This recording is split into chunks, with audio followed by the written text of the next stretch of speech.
It's been 3 years since Manchester United truly dreamed big. At various points, we came close to something big, a consistent campaign, a possible title, only to see it all fall apart again. There was a lack of continuity, leadership, and balance. In some games, Marcus Rashford disappeared, in others, the defense crumbled under pressure. The midfield, once the brains of the team, lost strength and identity. The arrival of Erik ten Hag in 2022 seemed like a turning point. And, for a time, it was. But the magic faded. The Dutchman was fired midway through the 2024-25 season, after a series of injuries, eliminations, and chaotic performances. Portuguese Ruben Amorim took over, promising a rebuild. But reality hit hard. The scenario hasn't changed. Tactical confusion, more injury losses, and a depleted squad. In this turmoil, one question echoes among fans: who will be the new commander of our midfield? Bruno Fernandes has been the team's lifeblood, but how far can he carry it all alone? Mason Mount, who arrived with promises of creativity and positional intelligence, has failed to find his rhythm. Christian Eriksen is no longer part of the plans, and Casemiro's physical decline has become impossible to ignore. A midfield full of holes, with no clear identity, and no engine. And it is in this context that a name from Spain emerges: Javi Guerra. A standout for Valencia over the last 2 seasons, Guerra has been attracting attention with his dynamism and unusual maturity for his age. At 22, he is a box-to-box player of modern origin, with an enviable physique, reading the game, vertical passing, and finishing ability. His energy on the pitch makes him a constant threat, whether intercepting balls or infiltrating and finishing from outside the box. According to Spanish journalist German Munoz, on the program El Chiringuito, an agreement between Manchester United and Javi Guerra is very close. The information goes beyond speculation. Sources in Spain report that the player, initially resistant to leaving Mestalla, has changed his priorities. Guerra is reportedly seeking a more competitive, more structured project, and United sees this as their chance. With a €100 million release clause, Valencia tried to hold on to their young prodigy. But in practice, negotiations are hovering between €25 and €30 million, reflecting both the player's desire to leave and the Spanish club's need to raise cash. The contract was not renewed, and the outlook points to an inevitable departure. Manchester United, despite competition from clubs like Milan, Atletico de Madrid, and even some from the Bundesliga, appears to be in pole position. What makes Guerra so special? Mobility, physical strength, and vision. In a highly technical league like La Liga, he stood out for his movement between the lines, transitioning with ease, and still contributing offensively. He scored 5 goals and 4 assists last season, solid numbers for someone who doesn't play as a pure attacking midfielder. With Amorim seeking a system of intense pressing, quick transitions, and territorial dominance, Guerra fits in perfectly. He can play as a central midfielder on the right or left, support high-pressing players, and also be a potential arrival in the box, something United has lacked for years. Furthermore, synergy with players like Manuel Ugarte, another priority target for the new board, could bring rare balance to the midfield, Ugarte in the role of destroyer, Guerra as the driving force, and Bruno Fernandes freer to create. A trio with logic, youth, and legs. If finalized, the deal with Guerra could mark more than just a signing. It could symbolize a change in philosophy. For years, United was known for reactive transfer decisions, signing names with more media appeal than tactical fit. Guerra represents a different approach: intelligence, observation, planning. A player who thrives under a project, not just shines in the spotlight. Under the management of INEOS, led by Sir Jim Ratcliffe, the club promises to be more rational. The potential signing of Guerra would be proof of this: a young talent, ready to perform, but also with resale value and the ability to develop.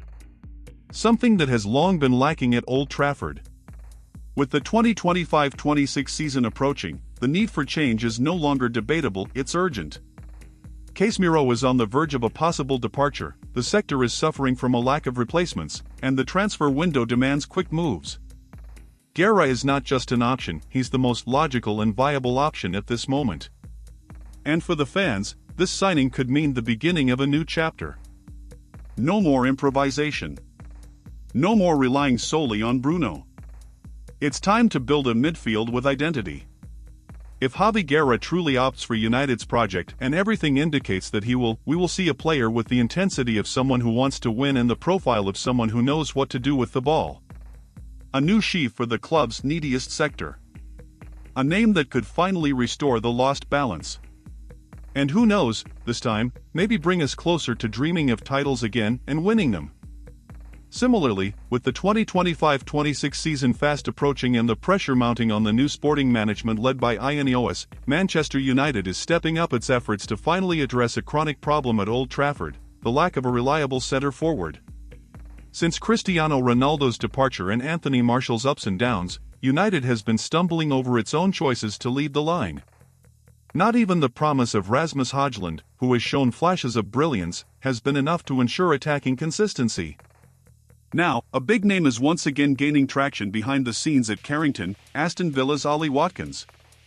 Journalist Ben Jacobs revealed on Monday that United has held further talks to evaluate the possibility of bringing in the English striker, who is currently a key player in Aston Villa's ambitious project.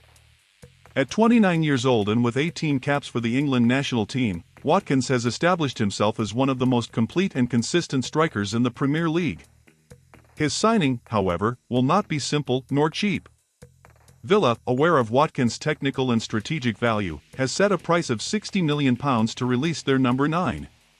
While this figure is above what United would ideally like to pay, sources indicate that the Birmingham club could relent in the latter stages of the window, especially given the need to generate revenue to comply with the PSR, profit and sustainability rules, requirements.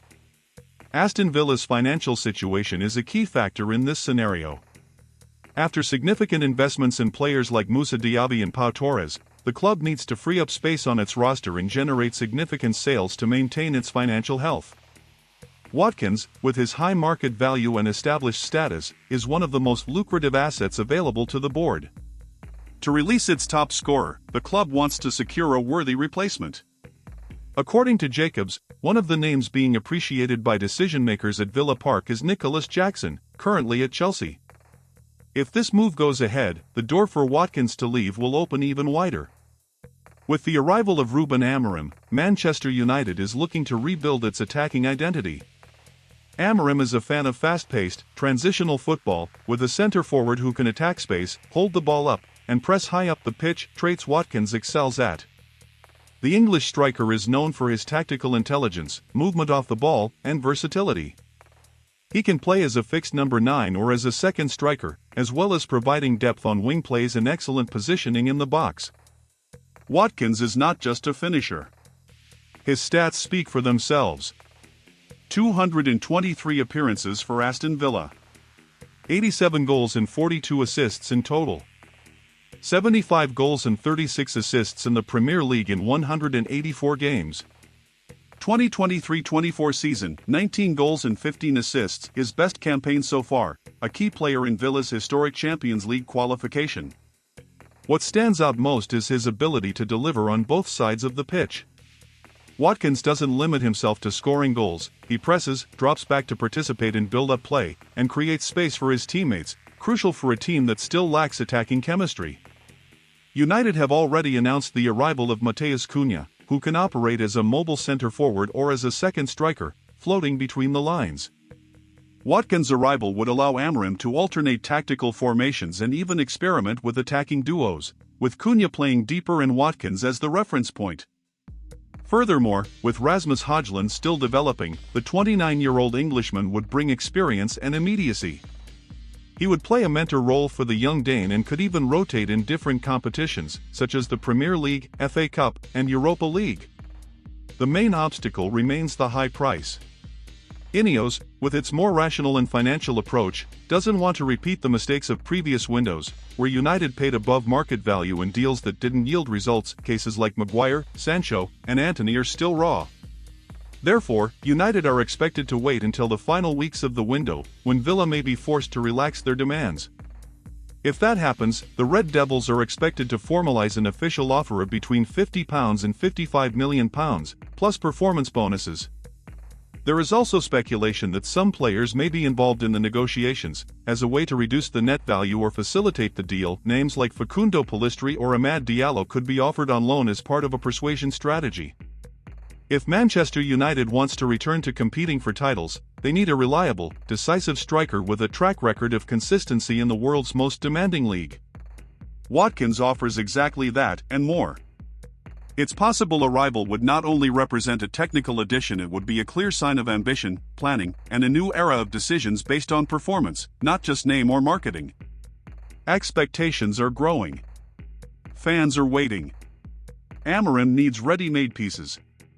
Watkins could be the missing name to reignite the flame at Old Trafford, with goals, running, and leadership.